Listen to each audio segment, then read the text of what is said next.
the Israeli Prime Minister Benjamin Netanyahu has told the United States that he is opposed to the establishment of a Palestinian state once the war in Gaza ends. He also told a news conference that he will press on with the Israeli offensive in Gaza until complete victory, and warned that it could take many more months. Now, Israel's allies, including the UK and the United States, have, of course, long urged for the revival of a two-state solution in which a future Palestinian state would live side by side with Israel. Well, we can speak now to the Israeli journalist Jotam Confino. And Jotam, this is such sad news, I suppose, for many allies and friends of Israel in the West who desperately want to see that two-state solution.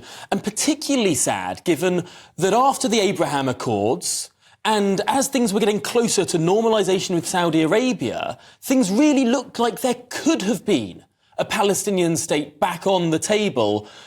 And then October changed all of it.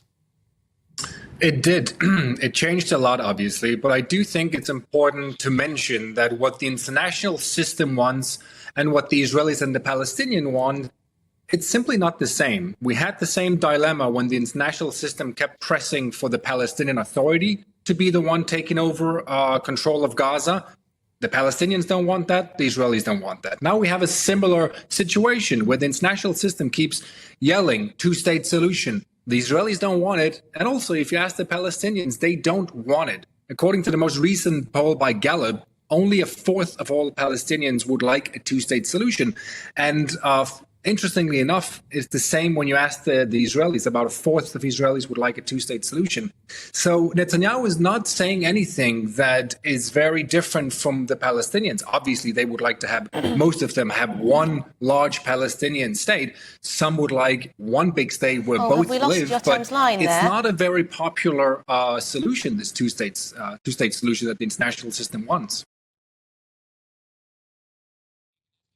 Jotam, I think one of the interesting points of view here is that perhaps this two-state solution might not have been... I think we might have some communication problems there. We'll see if we can re-establish this line with Jotam Confino. But really, really interesting stuff there. We'll see, as we can say, re-establish that in a moment. Yes, well, let's move on. A top NATO official has said that civilians in the West must prepare for an all-out war with Russia within 20 years. The Admiral Rob Bauer has warned that large numbers of civilians will need to be mobilised in case of the outbreak of war, and governments should put systems in place to streamline this process. He also singled out Sweden for praises, which has already begun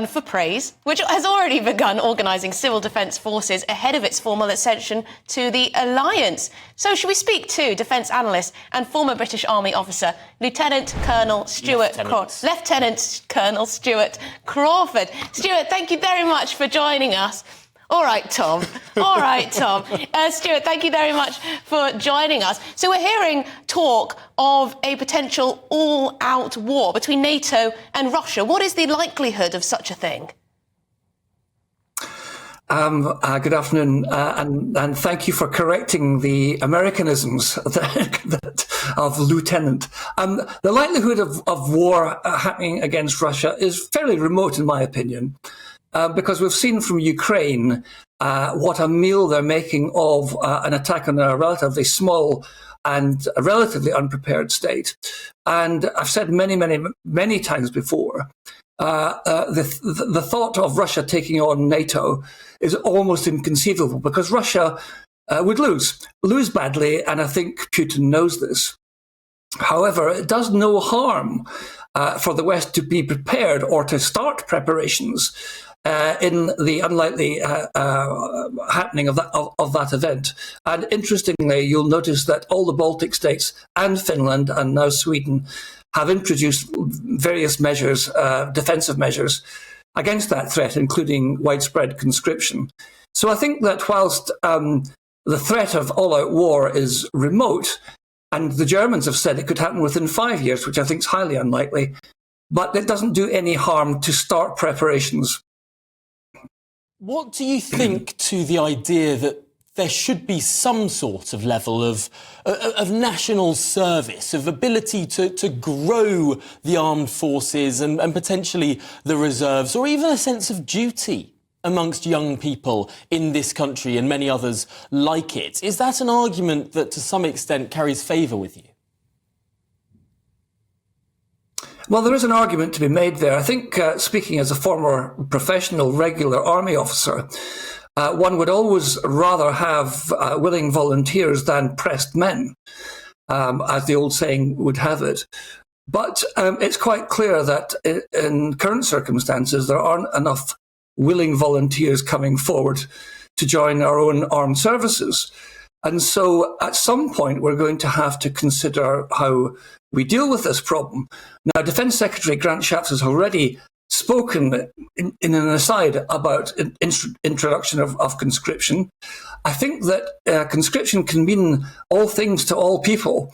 And the idea of compulsory military service is one that wouldn't find much favour. But I think the whole idea of civil responsibility, because with civil rights go civil responsibilities, is something that should be explored further. Well, Lieutenant Colonel Stuart Crawford, I suppose one of the other big issues that people are thinking about right now is how much further could potential conflict spill over. It's not just Russia that we have to worry about, but of course the Middle East is a huge concern, as we've just been speaking about, and indeed China too, appearing more and more belligerent. This is a more dangerous world. Oh, I don't think there's any doubt about that. It's arguably more dangerous than it was during the Cold War, because then we had a clear and present danger and were prepared to deal with it. But there are so many diverse and geographically spread points of conflict or potential conflict around the world that it's difficult to know in many ways literally which way to face.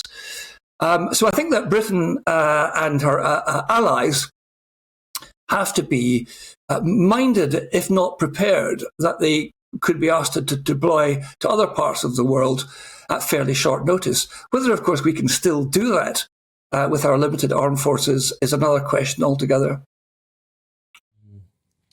No, it is a very, very difficult question because, of course, the United Kingdom is no longer that all-encompassing hegemonic power. We do have to do things, I suppose, to some extent in lockstep with our NATO allies.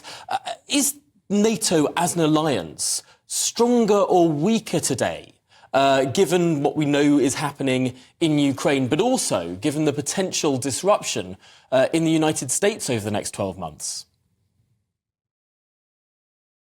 Well, that is the question, isn't it? I mean, NATO is, I think, quite clearly the most successful defensive military alliance that the world has ever seen. But it is very much a case of involving the USA. And for European states, the reason that they want to be in NATO is that it guarantees US protection should they be attacked by external forces. Now, what will happen when the US presidential elections happen this November, and it's looking increasingly likely that Donald Trump may be returned for a second term, is a moot point. He has often said that Europe doesn't pull its weight when it comes to defending itself, and at one point actually threatened to withdraw the USA from NATO.